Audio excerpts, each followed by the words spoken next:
मैं बस एक बार वेद से पूछ लूं क्या कर रहा हूँ।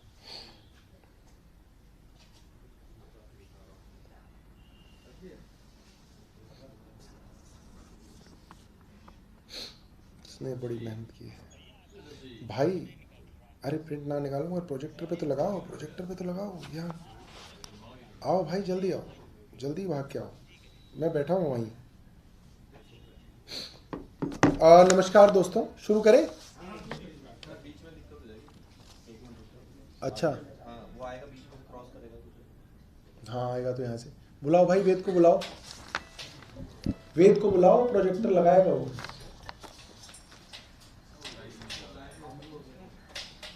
हमारा लाइव हो गया फेसबुक पे। नमस्कार दोस्तों, कुछ दिनों से, वेद नीचे से आ जाओ, जल्दी आ जाओ, नीचे से जाओ, नीचे से जाओ। कुछ दिनों से हमने देखा उपराज्यपाल महोदय के ऑफिस से हफ्ते में लगभग 3 बार प्रेस रिलीज आती है और उसके अंदर बहुत ही अमर्यादित भाषा का प्रयोग मुख्यमंत्री जी के विषय में, आम आदमी पार्टी के नेताओं के विषय में अक्सर उपराज्यपाल महोदय के यहां से किया जाता है। और हैरानी की बात तब है जब उपराज्यपाल महोदय बहुत बड़ा हाई मॉरल ग्राउंड, नैतिकता के ऐसे पहाड़ पे चल के प्रेस रिलीज देते हैं जैसे उनसे बड़ा संविधान का रक्षक कोई है ही नहीं और उनका राजनीति से कोई लेना देना ही नहीं। तो आज हम उनको एक्सपोज करेंगे कि किस तरीके से शुद्ध राजनीति करने के लिए वे एलजी ऑफिस का इस्तेमाल कर रहे हैं। हाल ही में आपने सुना होगा कि अंग्रेजी और हिंदी के सब अखबारों में एलजी साहब ने एक खबर छपवाई कि एनिमल वेलफेयर बोर्ड के अंदर कुछ नाम ऐसे दे दिए गए जिनका एनिमल के वेलफेयर से ज्यादा लेना देना नहीं था, इसीलिए उन्होंने वो नाम वापस कर दिए और खूब खरी खोटी जो है उन्होंने चुनी हुई सरकार को सुनाई और वो अखबार में छपवाया। आज हम उस और उन नामों पे चर्चा करेंगे जिन नामों को एलजी साहब ने गैर कानूनी तौर पे नॉमिनेट किया है, काउंसलर के तौर पे, एल्डरमैन के तौर पे। वो लोग कौन है और संविधान क्या कहता है? संविधान की आर्टिकल 243 आर और एस कहता है कि ये वो लोग होंगे जिनके पास स्पेशल नॉलेज और एक्सपीरियंस होगा म्युनिसिपल एडमिनिस्ट्रेशन के अंदर, यानी कि कोई बड़े अफसर होंगे जिनका म्युनिसिपल और निगम के अंदर बड़ा तजुर्बा होगा और एक स्पेशल नॉलेज होगी। वो लोग कौन हैं? वो 10 हीरे कौन हैं जो एलजी साहब ढूंढ के लाए हैं दिल्ली के अंदर जिनके पास स्पेशल नॉलेज थी? वो उनके बारे में बता दूं। पहले विनोद कुमार बवाना से नरेला जोन में इन्होंने नॉमिनेट किया है। ये कौन है?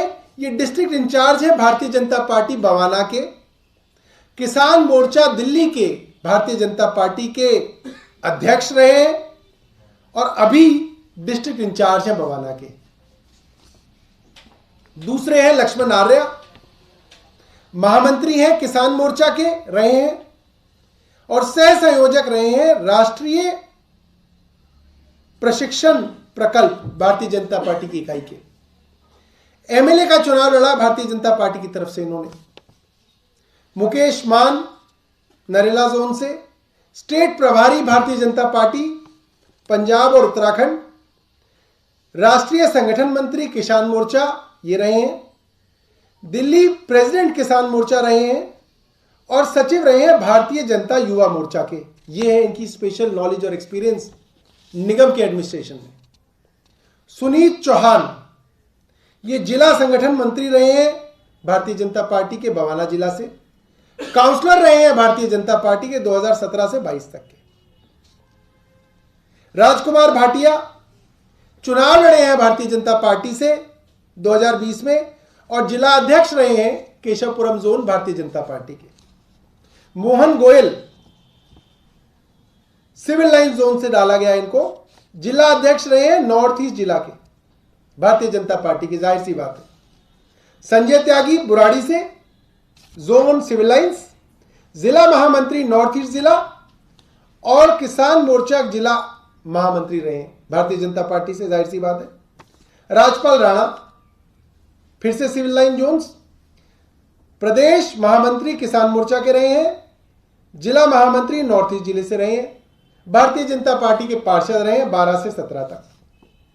Manoj Kumar Jain central zone, x treasurer और एक्स सेक्रेटरी रहे हैं दरियागंज वार्ड से भारतीय जनता पार्टी, और भारतीय Janata party sports cell Delhi के सेक्रेटरी रहे हैं। यह है इनका तजुर्बा। एमएलए का चुनाव लड़ा है इन्होंने मिंटो रोड से, भारतीय जनता पार्टी की तरफ से हारे हुए हैं। यह तजुर्बा है इनका। रोहताश कुमार सेंट्रल जोन जिला अध्यक्ष रहे हैं बदरपुर जिले से, भारतीय जनता पार्टी के। अब एलजी साहब जो इतने बड़े नैतिकता के पहाड़ पे चढ़ के गालियां देते हैं चुने हुए मुख्यमंत्री को, मैं उनसे पूछना चाहता हूं, ये भारतीय जनता पार्टी के कार्यकर्ता और भारतीय जनता पार्टी दिल्ली संगठन के अलग अलग पदों पे रहने वाले लोग आपको कहां से मिले? आपने इतना लंबा चौड़ा दिया कि साहब प्रो टर्म मेयर के लिए मैंने इतना बड़ा क्राइटेरिया लिया, इसको इसलिए निकाला, इसको इसलिए निकाला, इसको इसलिए निकाला, और फिर भाजपा वाले को निकाल के बोला यही सबसे उपयुक्त है। उसमें भी झूठ बोला। इनको कहां से निकाला? इसका मतलब मैं तो सोचता था उपराज्यपाल बहुत बड़ा पद होता होगा, प्रधानमंत्री राष्ट्रपति से नीचे किससे बात करते होंगे? ये तो डिस्ट्रिक्ट लेवल के लोगों से बात कर करके उनके नामों को लिस्ट बना बना के दे रहे। इनका क्या पद और इनकी क्या मर्यादा? मतलब इन्होंने तो मर्यादा को तार तार कर दिया। और बताता हूं, ये भारतीय जनता पार्टी की छोटी छोटी कैलकुलेशंस के अंदर पार्टी है, स्टेक होल्डर है। मैं आपको दिखाता हूं कि किस तरीके से सरकार की नोटिफिकेशन का मुखौल उड़ाया जाता है। जोन के अंदर ये सारे के सारे एल्डरमैन नॉमिनेट होते हैं। अब जाहिर सी बात है, आपको इतने बड़े बड़े एक्सपर्ट ढूंढने तो वो जोन के हिसाब से तो नहीं ढूंढने जाते। एलजी साहब भारतीय जनता पार्टी के छोटे छोटे नेताओं के साथ बैठ के डिस्कस करके, डिस्ट्रिक्ट लेवल के नेताओं के साथ बैठ के डिस्कस करके ये लिस्ट बना रहे हैं। तो जो पहली नोटिफिकेशन हुई उसके अंदर जो उन्होंने एल्डरमैन दिए, वो गलती से उन्होंने एक एल्डरमैन रोहिणी जोन में दे दिया और एक एल्डरमैन साउथ जोन में दे दिया। वो गलती कैसे हो गई? कोई बात नहीं, ऑफ रहने दो, ऑफ रहने दो, आप उसी को दिखाओ। वो गलती इसलिए हो गई कि वो जो रोहिणी जोन का जो एड्रेस था, इनको लगा कि वो नरेला जोन का एड्रेस है, गलती से दे दिया। और जो सेंट्रल जोन का एड्रेस था, इनको लगा वो गलती से साउथ जोन का एड्रेस दे दिया, क्योंकि ये दोनों जोन आसपास हैं। इसमें कई इलाके ऐसे हैं जिसमें एड्रेसेस का बहुत कंफ्यूजन है कि ये किस जोन में आता है। और फिर उस नोटिफिकेशन को 2 घंटे में बदल के एक नई नोटिफिकेशन लाए, जिसमें इन्होंने नरेला जोन में 4 लोग दिए, सिविल लाइन जोन में 4 लोग दिए और सेंट्रल जोन में 2 लोग दिए। अब आप सोचिए जोन कैसे डिसाइड किया एलजी साहब ने। ये इतने बड़े नैतिकता के पहाड़ पे क्या बैठ के डिसाइड कर रहे थे कि जोन के अंदर चेयरमैन भारतीय जनता पार्टी का बन जाए, उसकी जो है कैलकुलेशन कर रहे थे ये जिला लेवल के नेताओं के साथ बैठ के एलजी साहब, कि नरेला के अंदर आम आदमी पार्टी के 10 पार्षद हैं और भाजपा के 6 हैं। तो इन्होंने सोचा यहां पे अगर मैं 4 भाजपा के दे दूं तो ये आम आदमी पार्टी के बराबर आ जाएंगे, और हो सकता है जो चेयरमैन है और जो स्टैंडिंग कमेटी का जो मेंबर यहां से जाएगा, हो सकता है वो बीजेपी का चले जाए। ये काम कर रहे थे एलजी साहब। दूसरा, सिविल लाइन जोन के अंदर आम आदमी पार्टी के 9 पार्षद हैं, बीजेपी के 6 पार्षद हैं। तो यहां भी एक छोटी मानसिकता, एक बहुत छोटी राजनीति का परिचय देते हुए एलजी साहब ने सिविल लाइन जोन में 4 आदमी जो है एल्डरमैन के लिए डाले, ताकि भारतीय जनता पार्टी के 10 हो जाए और आम आदमी पार्टी के 9 हो जाए, ताकि किसी तरीके से जो है भारतीय जनता पार्टी का एक मेंबर और स्टैंडिंग कमेटी में पहुंच जाए और एक जोन पे और इनका चेयरमैन बीजेपी का आ जाए। ये स्तर है उपराज्यपाल महोदय का। सोचिए। तीसरी गलती क्या कर दी इन्होंने?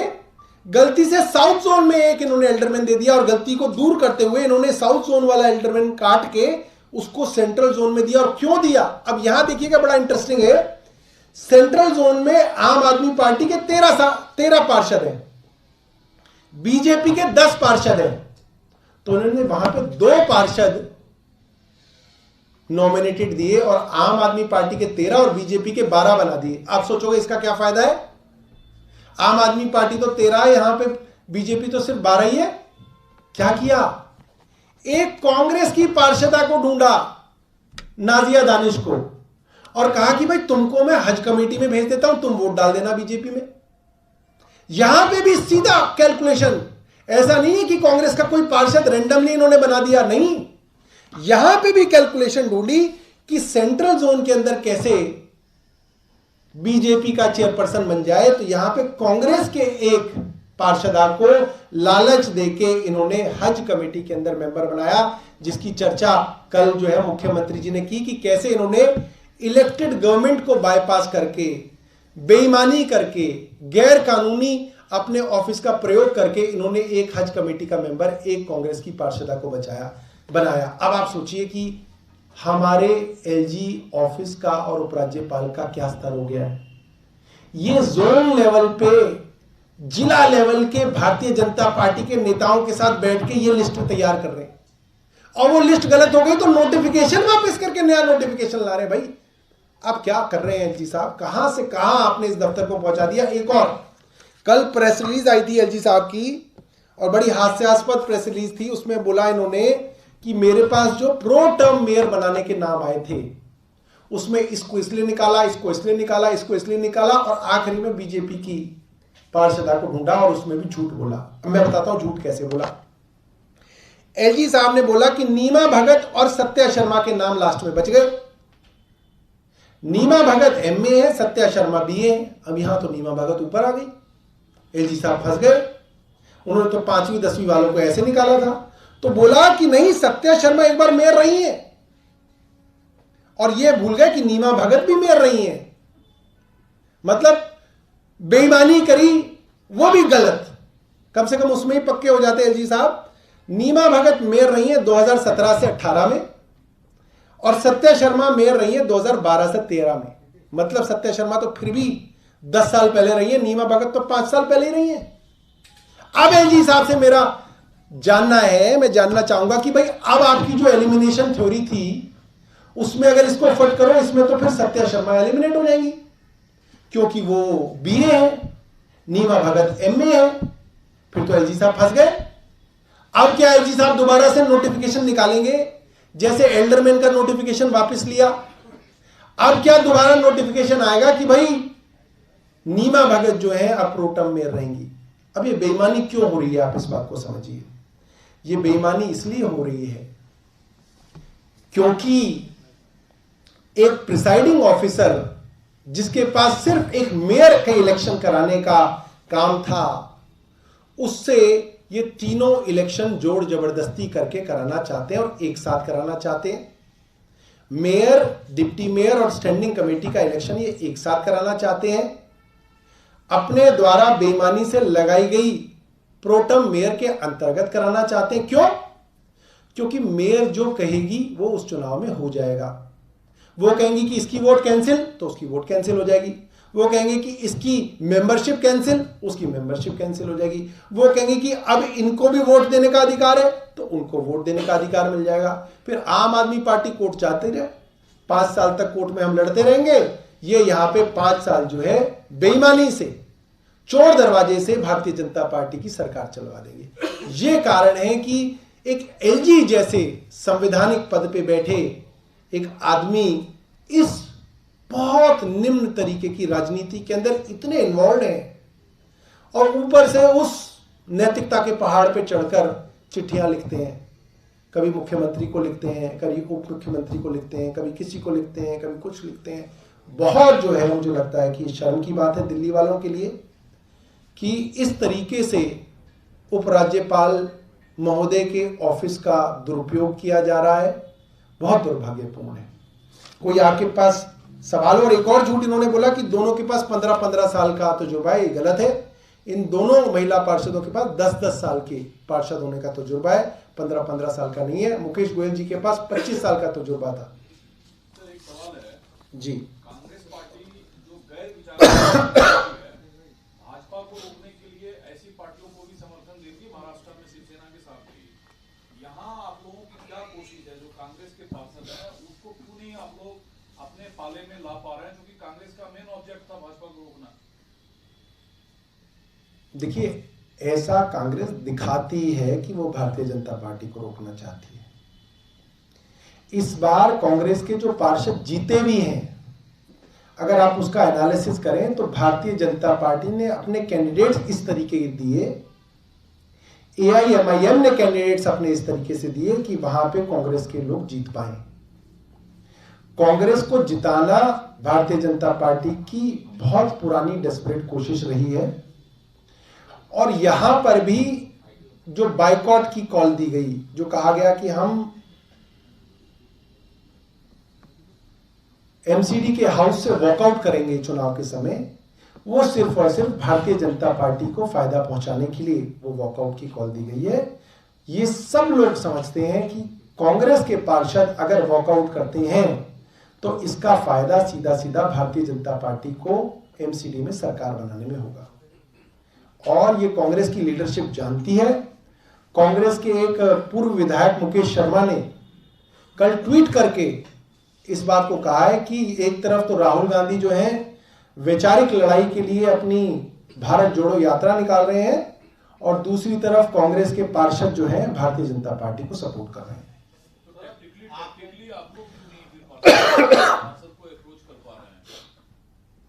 हमारे पास पैसा नहीं है ना इतना, हम कहां से दें इतना पैसा। कांग्रेस के समर्थन की अपील करेंगे तो आपको वोट करें। सवाल ये है कि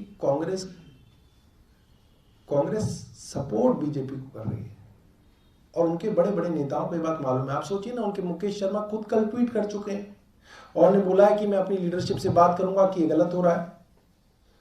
तो तब है जब कांग्रेस की इच्छा हो बीजेपी को रोकने की। कांग्रेस की कोई इच्छा नहीं है बीजेपी को रोकने की। सर आप कह रहे हैं कि ये बीजेपी करते हैं, और ये ऐसा तो होता आया है जब भी एल्डरमैन चुने जाते हैं, इसी तरीके से आपकी पार्टी ने भी एल्डरमैन दिए थे। हम तो राजनेता ही हैं, हम कोई नैतिकता के पहाड़ पे लिख के चढ़ के चिट्ठियां कोई नहीं लिखते हैं।